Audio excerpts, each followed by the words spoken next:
going on, everyone? We're back. This is take two. Two, two, two, two. Like that song, It Takes Two to Make Things Go Right. It takes two to make it out of sight. Yeah, it's like that song, It Takes Two. So we're back in business. Back in business. You guys heard nothing for the first 10 minutes. So listen, here we are once again doing our thing, folks, and welcome to the Wednesday edition of Systems Lab Live. I'm your host, Ashley Schuler, and I'm excited to be here with you all today. We're going to be talking about the 3 keys to hit every deadline. We've been in this fantastic series all about meeting management, how we can make meetings better. I don't know about I don't know about you, but there's such a weird mix of feelings when it comes to meetings. Me personally, I love a good productive meeting. I am not afraid to call a meeting for clarity, call a brainstorming meeting. I actually, truth be told, I actually love people. So I'm a meet with you. We're gonna accomplish something. We're gonna be productive, but we're not gonna waste any time. But again, it's not about me. This is about 3 keys to hit every deadline. So we'll get into it in just a couple of minutes. But please tell me where you're from and what you are working on. I want to tell you, I had a fantastic day today. It was very hot and humid. So we had lots of water and ice, people. Stay hydrated in these streets. I'm telling you, stay hydrated in these streets, people. And so that's what was going on today. Had an appointment, work, doing all the things, hosting all the meetings. Okay. Listen, trying to make it happen, y'all. Trying to make it happen. But it's been a great day so far. And so we're here, we're here talking about not how you can avoid missing deadlines, but we've been talking in the past couple of weeks about ways we can make meetings more enjoyable, more engaging. And as project managers, operations folks, and even quite frankly, everybody's in the mix with this particular meeting subject. But a lot of times for project managers, we are running the show. We are sending the invites, doing the agenda, or if we're lucky enough, we have somebody that's co-headlining this with us, co-partnering and criming with us, right? Into making sure that we're getting the people in the room, we're taking the notes, we are making sure that everything is staying on track. And sometimes it gets a little haphazard. This is why the pre-game plan of meeting management is super, super crucial. Knowing who to invite, having a purpose, having an agenda and objective. Also during the meeting, making it enjoyable, right? Making sure that you are taking the time to ease into the meeting itself, laugh a bit, tell people to grab a snack. I always tell people, hey, grab your favorite cookie, grab a cup of coffee, buckle up because we're going to be here for a while. What's going on? Hello, Krista. Thanks for joining on the IG. And yeah, I'm telling you. That's why I think last week I said, make meetings joyful. Just make them joyful, people. Okay. So I want to know in the chat where you are logging in from. They go like this. Yeah. Where you're logging in from and what you're working on this month. Or if you switched gears, what you're working on this week, what you're working on today. Okay. What are you working on? Me, I'm doing a system switch. I just emailed my list this morning and I told them we talked a little bit about this this 3 keys to not missing deadlines. We talked about that. And I gave them some pro tips to start to implement today. But then I talked about some things that I was doing that I was working on a project. So I'm switching systems from Active Campaign to MailerLite.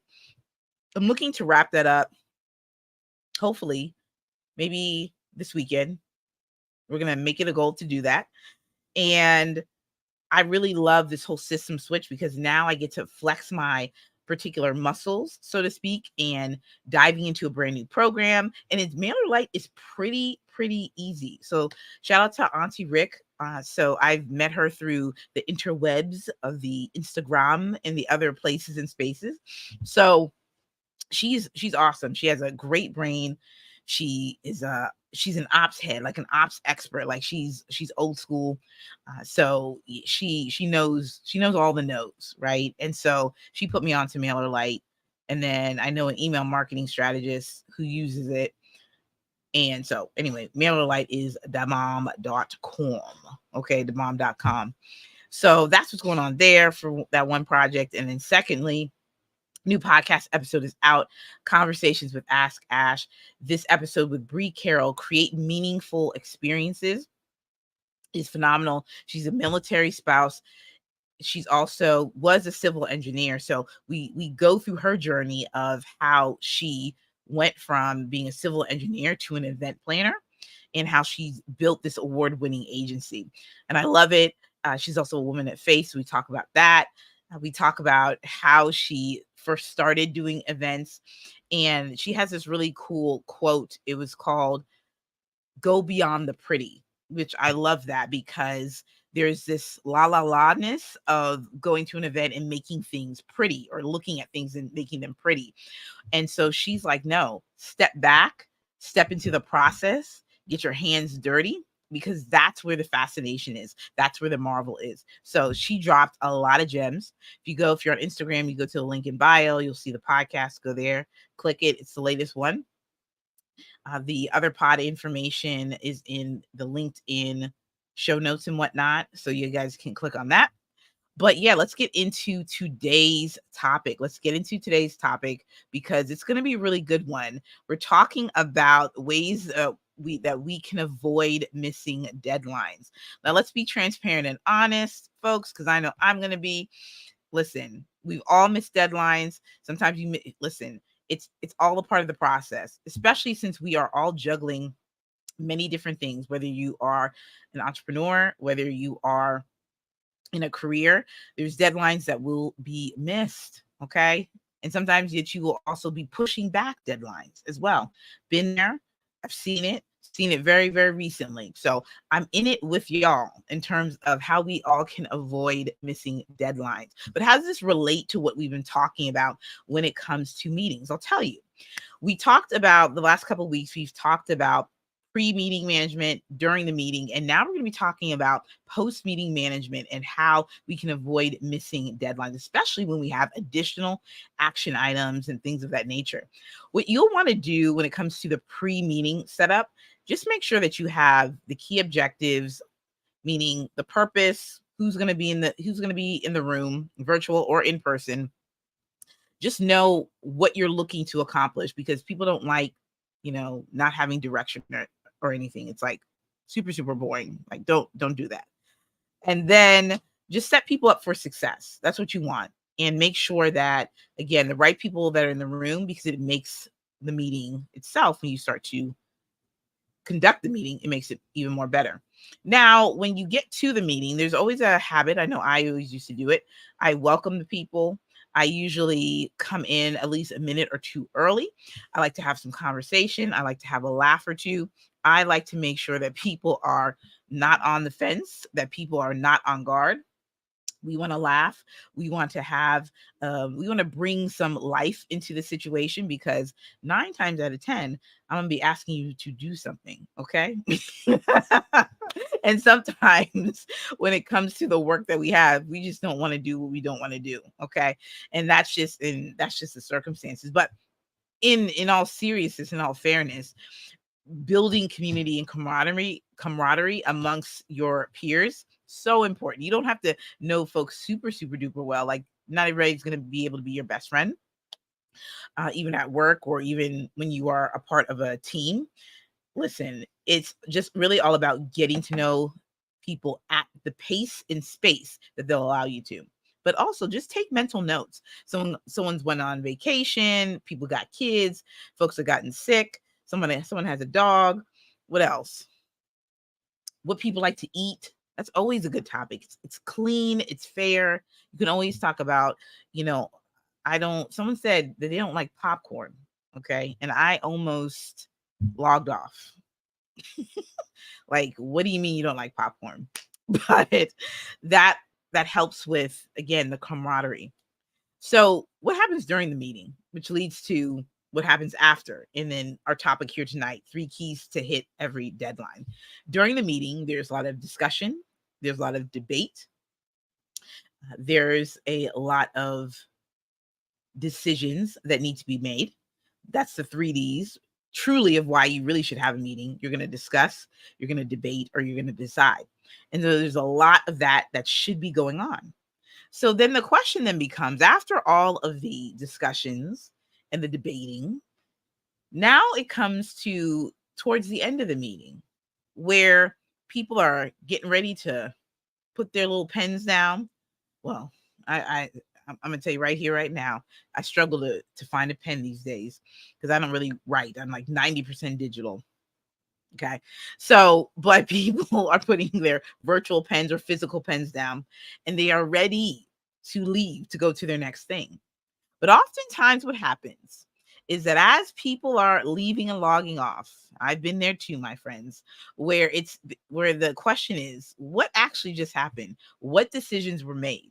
What needs to happen next? Who's been there? I'd love for somebody in the comments to be able to talk through that with me. Who's been there? Who has been there? Because I think that's super important that we get a level of understanding of we've logged off and then we don't know what we're doing or why we're doing what we're doing. Now, I had this experience several hours ago where we literally were it was a brainstorm meeting. So it was a lot of discussion, a lot of friendly debate, and my goal was to get to the what? The D, the decision. And so with that said, we found out through all of that there really wasn't any decisions that were made. I'm telling you, it's too easy. It's too easy that this can happen. And I chuckle because I kind of knew that was just going to be the direction.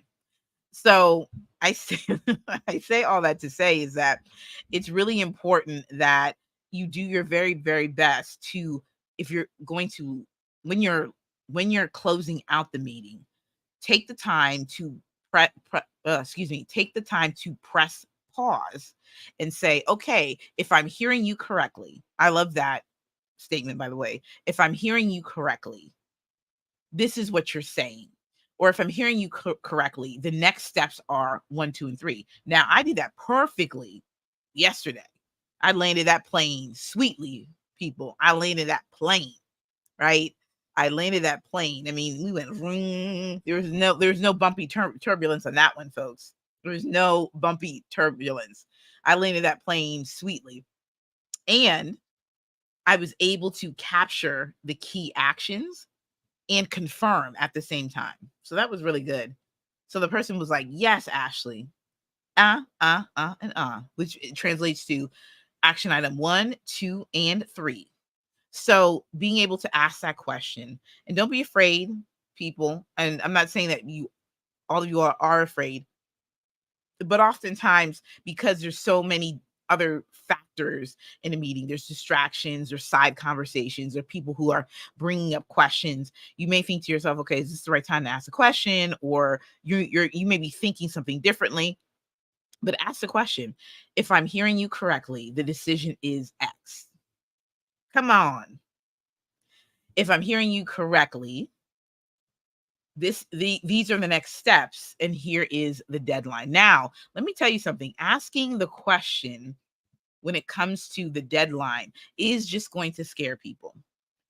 When we talk about deadlines equal accountability. Deadlines equal accountability. And so many of us, because there's so much going on and we're looking to, keep up the pace and do all the things and whatnot, this aspect of accountability is really like, do I really want any more? And don't let you be the person that's going to be assigned the thing to do, because you're going to be the one held responsible for completing and executing it. Now, this is not something that's new. This is not something that's new. This is tried and true, people. This is tried and true. So I I definitely want us to make sure that we understand that many people don't want to take the responsibility. They're just like, please, please don't assign anything to me. Like, don't do it.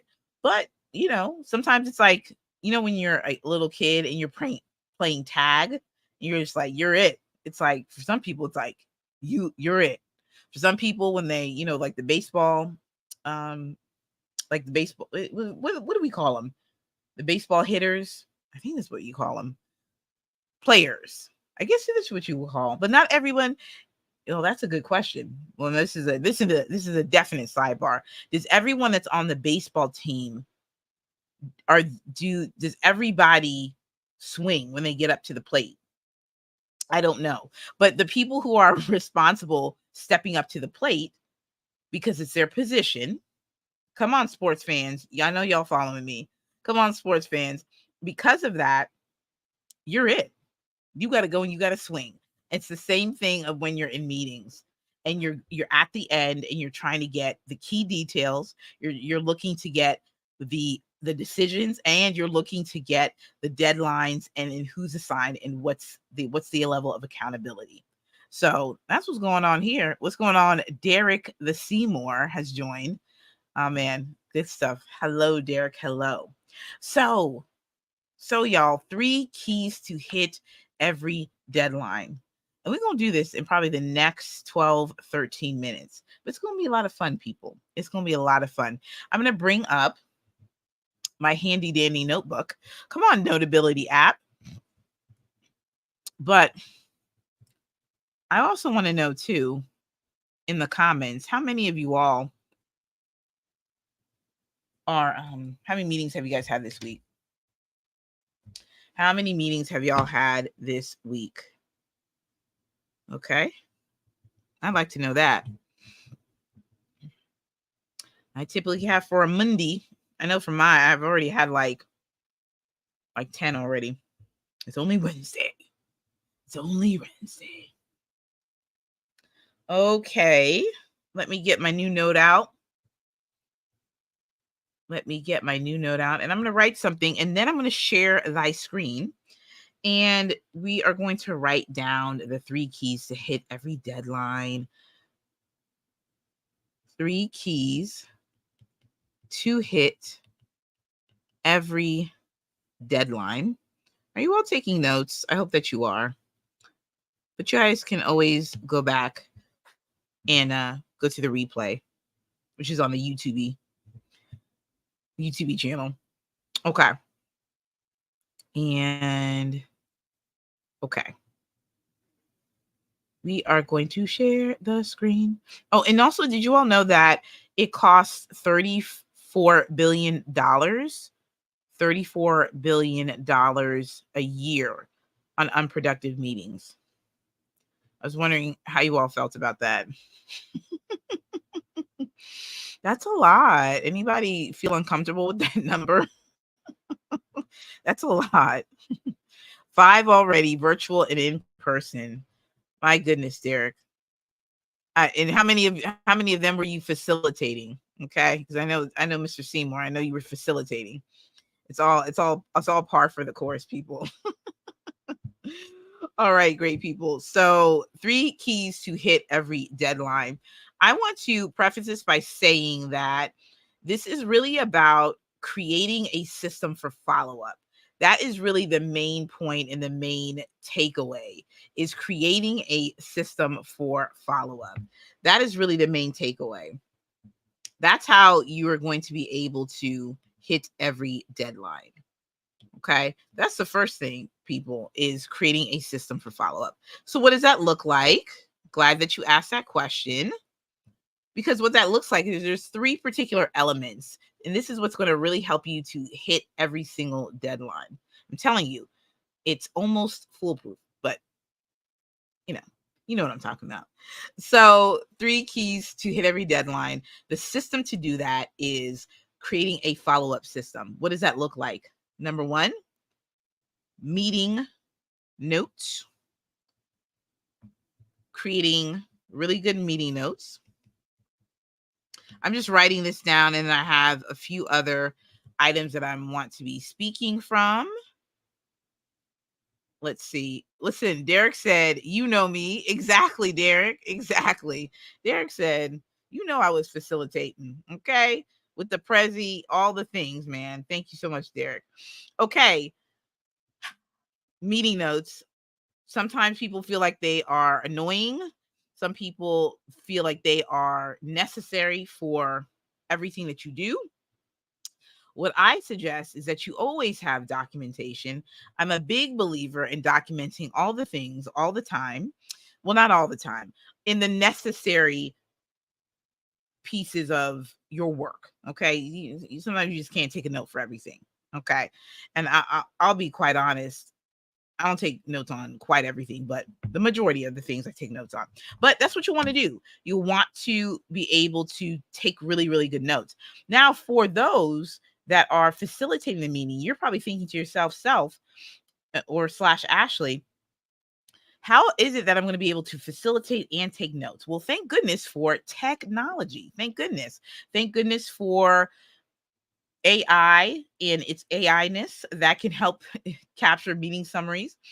Zoom is can do this. Fathom is another app that you can use as well. I'm also a really big proponent of everyone sharing the love of writing down meeting notes. I think that's really important. I also encourage everyone to take their own personal meeting notes, but there should be a place where there's one place and space that people can go back to ensure that they are following up and making sure that they have everything that they need in terms of action items, and also remembering the key details. Now, something that I helped to implement was when I was on a team and we did everything in Microsoft Word. We attached the Word documents. Ugh, so painful, because now you can have the little shared link.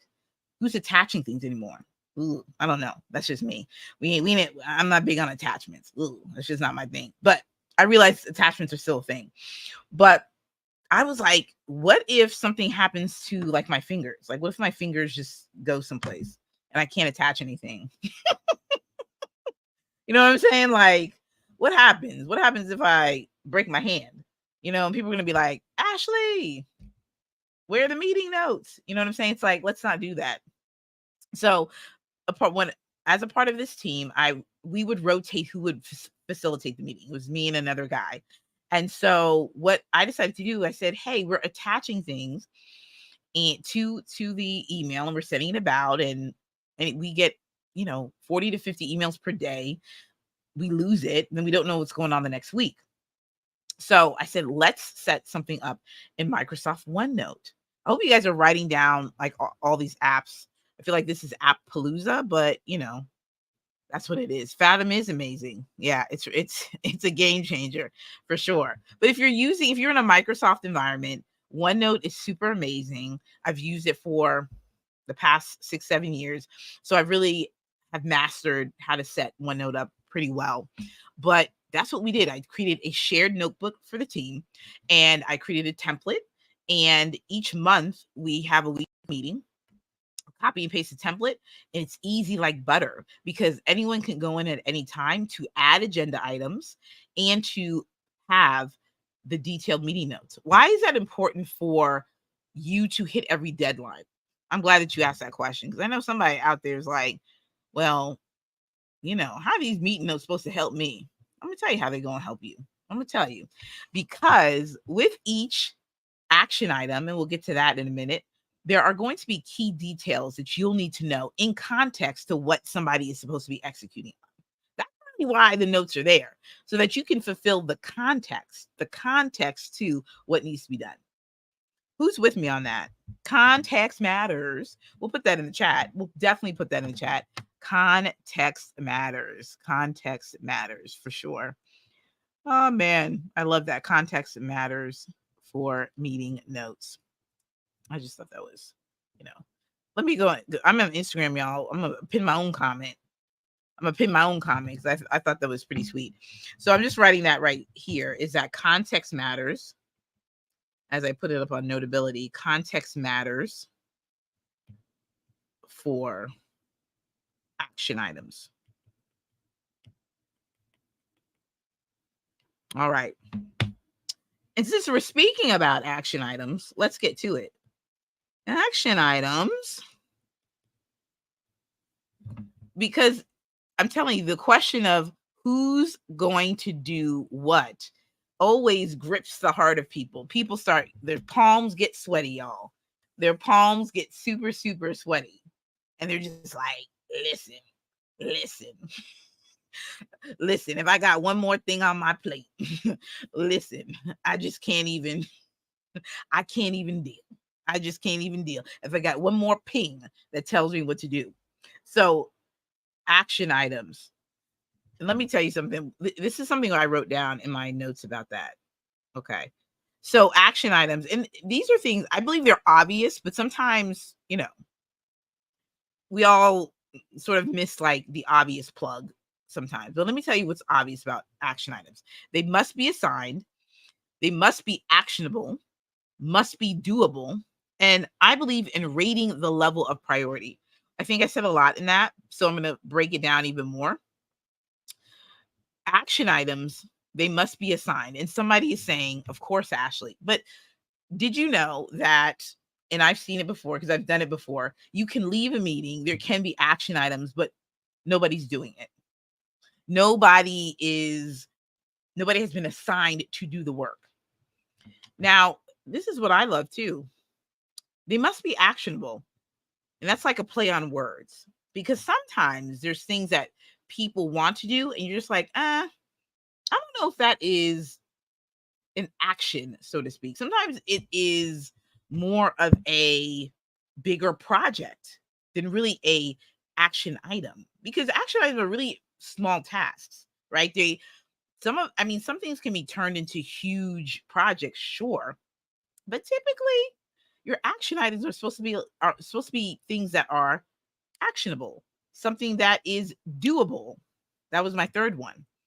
Doable, meaning it can be done. Action items, you can take action on it. And maybe the action and the doable are the same thing, right? Maybe they're the same thing. Perhaps we need to just go on and look up what doable is. The definition of doable: within one's power, it's feasible. Oh, because I love the word feasible, meaning it can be easily done. When we say things are actionable, okay. Oh, well, but now what do we say? It says something about giving a sufficient reason. Okay. Something that's actionable, something that can be used for a basis or a reason for doing something. Okay. We'll take it. We'll take it, y'all. We'll take it. Actionable and doable. And then lastly, I believe in rating the level of priority. See, this is a little bit of a new concept that I started taking when we talk about the level of priority, meaning that we really want to look at, is this action item something that needs to be done now? Or is it done later? Or is it done 2 months from now? Again, this is why the context matters for A, the project itself, and B, when we talk about for the meeting notes. Because lo and behold, what's going to happen is someone's going to be assigned to something and they're going to think this is a right now thing. And they may not know that it's not supposed to be right now. Because honestly, when you go from meeting to meeting, you do forget. Okay, raise your hand. Who be forgetting things? Okay. You go from the 9 a.m., you loop back to the 10:30, and then, oh, no, don't even get to the 1 p.m. meeting. You've forgotten what's happened the first 4 hours of the day. So when somebody emails you to say, hey, don't forget to send X, Y, and Z, don't forget to do Z, X, Y, you're thinking to yourself, what is that person talking about? Again, this is why context matters. This is why rating the level of priority, because it may not be a right now thing. So I know that this week, I literally had something written down. I said, oh, was this a now thing, or was this it's going to be in another month thing? So rating that level of priority takes the pressure off. And it also helps you to understand too, because you'll have deadlines and for your action items. Again, this aspect of accountability, this aspect of keeping things on track, because honestly, the reason why we're having these meetings is because we're trying to move things forward. We're trying to move a project. We're trying to move an initiative forward. That's why we have these meetings. So the action items do just that. It's something that's feasible. It's something that's assigned. It's something that people understand in context what they should be doing and why they should be doing it. That's the whole crux of this aspect of action items. See, doable action items provide people an opportunity to achieve quick wins. Win stacking is infectious. We're going to pin that. Thank you so much. We're going to pin that one. I love it. Thank you so much for that one. I like it. So, so where do you go and store these particular action items? Well, good thing that our technology is something that is versatile, because honestly, all what you need to do at this point is have the same app be able to store the notes and the action items, so that you can do that within your project management tool. You can do that with Microsoft Teams. Well, let me take a step back.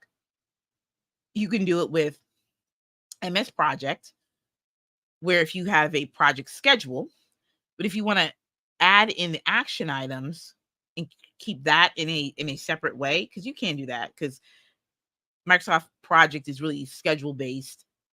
Microsoft List can help with that. And then also Microsoft Teams. Reason why I'm using the Teams, because those that are in corporate, they may be Microsoft leaning. So you can use all of those tools to connect the notes, the apps, and the communication. Because everything is a system. That's what we're really doing. The creating a follow-up system, that's what we're doing. And so your follow-up system contains the meeting notes. It contains the action items. And so you'll want to make sure that you have a system to keep everything in one centralized location. Okay? I love it. I love it, everybody. Okay. Now, last but not least, people, execution. Execution. Now, someone may be saying right now, well, of course, Ashley, we have to execute on that action items. Well, my friends, we also know too that we all have a bunch of work that we're doing. Everybody's managing multiple projects, juggling many different hats and roles. And just because something is assigned does not mean it gets executed. Just because something is assigned, an action item is assigned, just because an action item is assigned does not mean it will be executed. So this is why the execution is part 3, or the third part of the system. Let me scroll up for you all as well, so you guys can kind of see this. Okay. Perfection. Just because you issue out an action item does not mean it's going to be executed on. No way.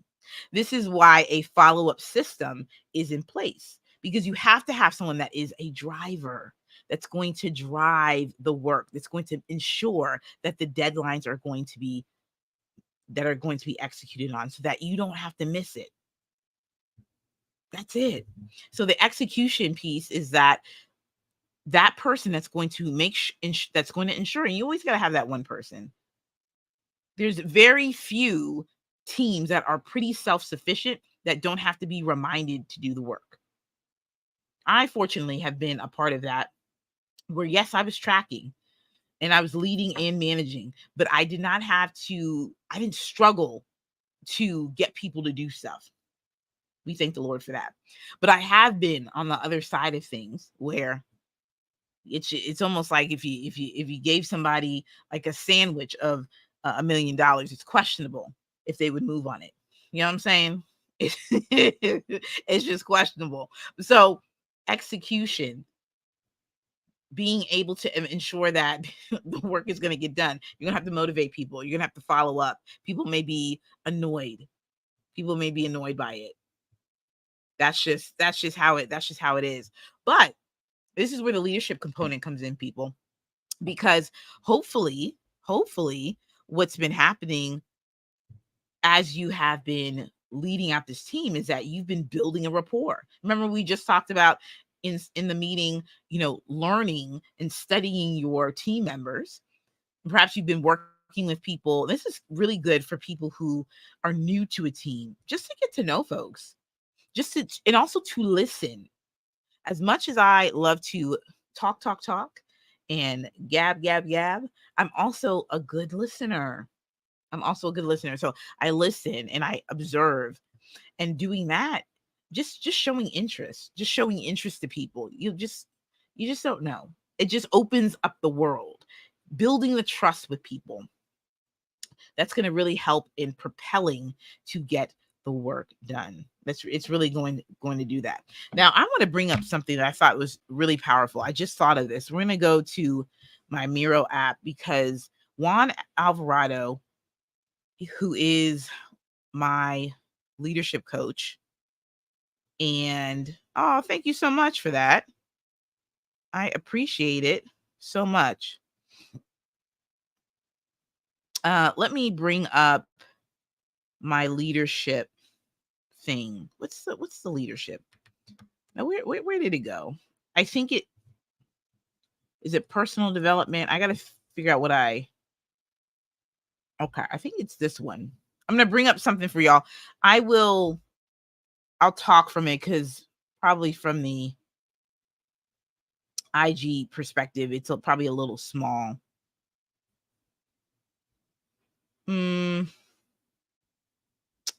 Let's see. Oh, this is my personal professional development plan. No, I did something. It was like a leadership development one. Oh, is it the leadership roadmap? I think this is it. I want to speak to something about on the leadership tip that I think is really going to be helpful for y'all. Let me pull this together.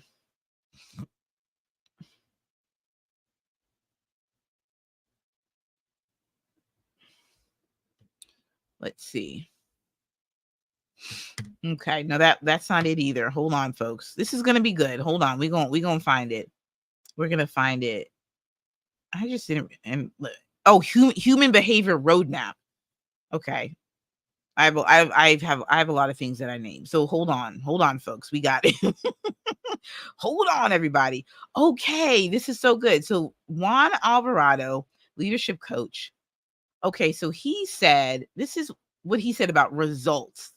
He said, when you're at level 3 of your leadership. Okay, so this is what he said about becoming a leader. I'm going to briefly go over this, because I think this is really good. And well, I guess we can just go ahead and take a note on this so y'all can kind of see. But I'm going to be reading from something different.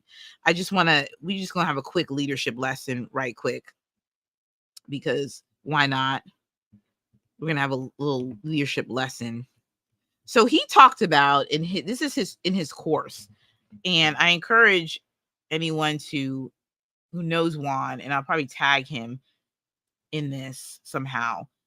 But he talks about like the 5 levels of leadership. The first one is just being in position. You have the right credentials, and you're just in position. You just got the position. Maybe you outrank somebody, so they have to follow you. Like that's level 1. Oh, let me scroll up. I'm sorry. Let me scroll up, y'all, so you guys can see exactly what's going on. Okay. The second thing he says on this is, what's the second thing he said? Is the permission level. The permission level. Okay. Permission level it's all about relationships. You're building deeper relationships. I lead because I love and value my people. He talks about listening, learning, and leading. Listen to your people, learn from your people, and lead your people. So that's number 2, permission level. It's all about the relationships. Listen, learn, and lead. And then the third one is, and we'll stop there, production. This is where we're going and looping that back to execution. We're going to loop that back to execution, because you have a vision. You have a vision. And if you didn't know this, just because you're a PM, or you're in a PM role that may not be a project manager. You get what I'm saying? You have to have a vision, and people buy into that vision. And because of that, you are helping them see that their role in this project and in this organization is so important. And painting that picture for them will help them to be able to do the work. So this is about getting the results, but not getting the results because you command it, getting the results because you've built the relationships, getting the results because you love and respect them. Okay. And that's transformational leadership. So we'll stop there. But I want to make sure that we understand that the execution piece, that's super important and connected to the leadership, your level of leadership. Because if people don't want to do anything, that's a problem. That's a huge problem if people don't want to do anything. So with that said, everyone, we are closing everything out. This has been incredible. This has been an incredible time that we've had here tonight, talking about the 3 keys, the 3 strategies to hit your deadlines. Hit your deadlines. We're creating this system. We're creating this system for follow-up, meeting notes, action items, and execution. That's all one system. All right, everybody. This has been super stupendous. This has been a lot of fun. And I look forward to seeing you all next week. And I like this. Who likes, I don't know if we need to change it to the Wednesdays. We had some activity today. We had some good activity today. And I'm so glad to be here with you all. You guys have a great rest of the week. And be sure to catch the replay. And also, too, if you have any questions, go ahead and send the DM. Send the good old DM. All right, y'all. Peace.